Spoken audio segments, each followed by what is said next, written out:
blonde hair. Now, before you start to judge, let's color your knowledge of blondes today by first going back in time to see how blondes are a part of man's earliest history.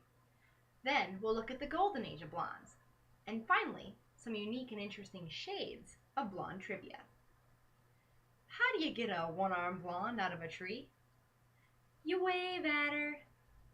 The family tree of blonde history actually dates back to the earliest humans. According to a study by anthropologist Peter Frost, blonde hair originated in Northern Europe.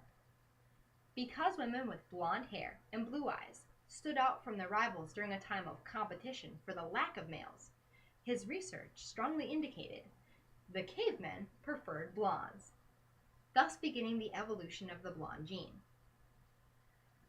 Because the women of the Mediterranean had such dark hair, they so longed for the lightened tresses. They would go to any lengths to do it. They would rinse their hair in a potassium solution and rub it with a pomade of yellow petals and pollen, and then sit in the sun. As Rome conquered the ancient world, they constantly used Greece as their cultural model.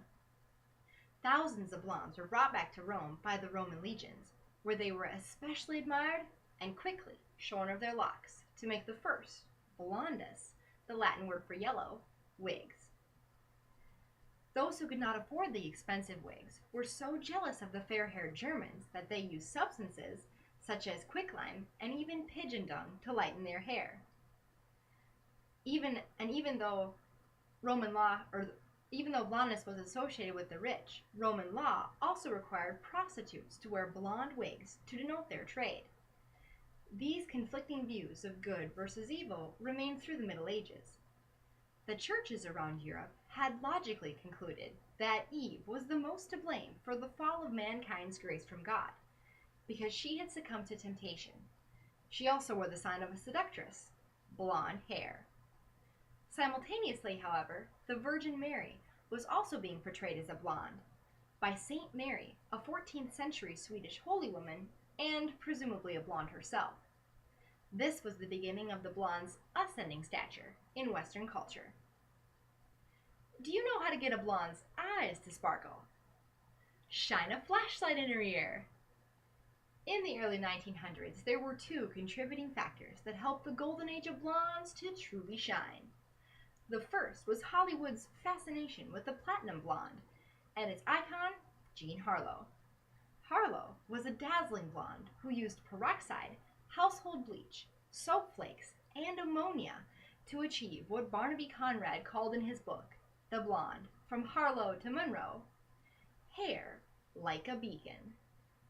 Before long, the entire pantheon of America's goddesses, the stars of Hollywood, followed Harlow's lead and transformed themselves into luminous blondes.